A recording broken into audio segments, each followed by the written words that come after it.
And just to clarify, I'm not coming into work just talking about politics.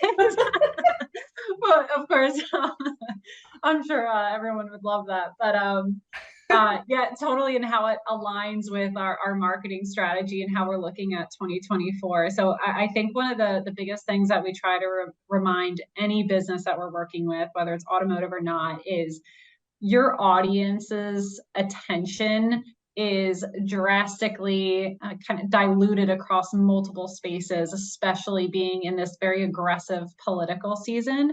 So we're competing with not only, you know, the car dealer down the street or Carvana, but we're just competing in general for our audience's attention. So there in 2024, we're estimating, I think it was I can't remember the source, but it was about 12 billion in ad spend this political season. So an all-time record. So again, think of just all the noise that the audience is hearing in this upcoming year. And then obviously that's going to translate into affordability of that ad space. It's going to be highly, highly competitive. So if you are more in the cable broadcast realm, plan early as possible to make sure that your media buyer has that opportunity to negotiate any rates and really allow you to take a step back and consider if this is where you want your budget to go.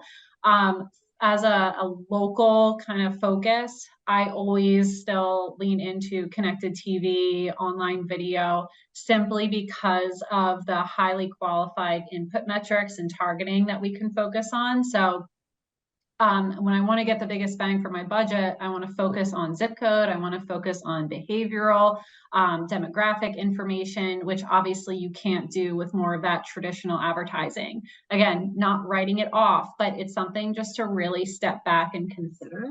If you've been spending in that traditional realm the last 2-3 years, this year, I think right now is the time to pause and really evaluate, have that audience first strategy. Where are they consuming and how can I reach them best with limiting my wasted spend as much as possible. So I think that's just, you know, going into the new year, it's just time to pause to look at that budget, because a lot of times it's the heaviest hitter on a dealer's marketing budget. So those are some important details. The 12 billion makes my stomach churn. Not for so many reasons, but especially since as a consumer, that means it's going to be if it was every other second in years past, it's going to be every microsecond now. So can't wait for that. But how do we stand out? What kind of creative, what's that perspective then? How should we change the way that we position our campaigns? What should we be looking and feeling and sounding like then?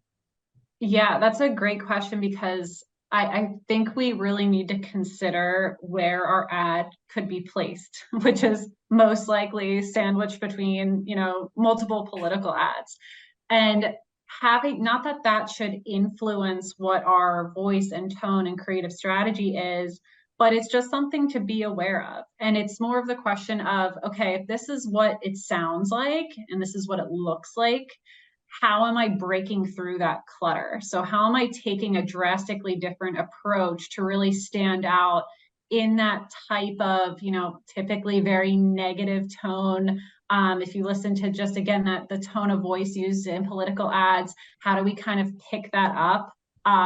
Especially having more of a positive vibe and you know, speaker. I think right now, especially if you have a branded jingle, now is the time to use that as often as possible.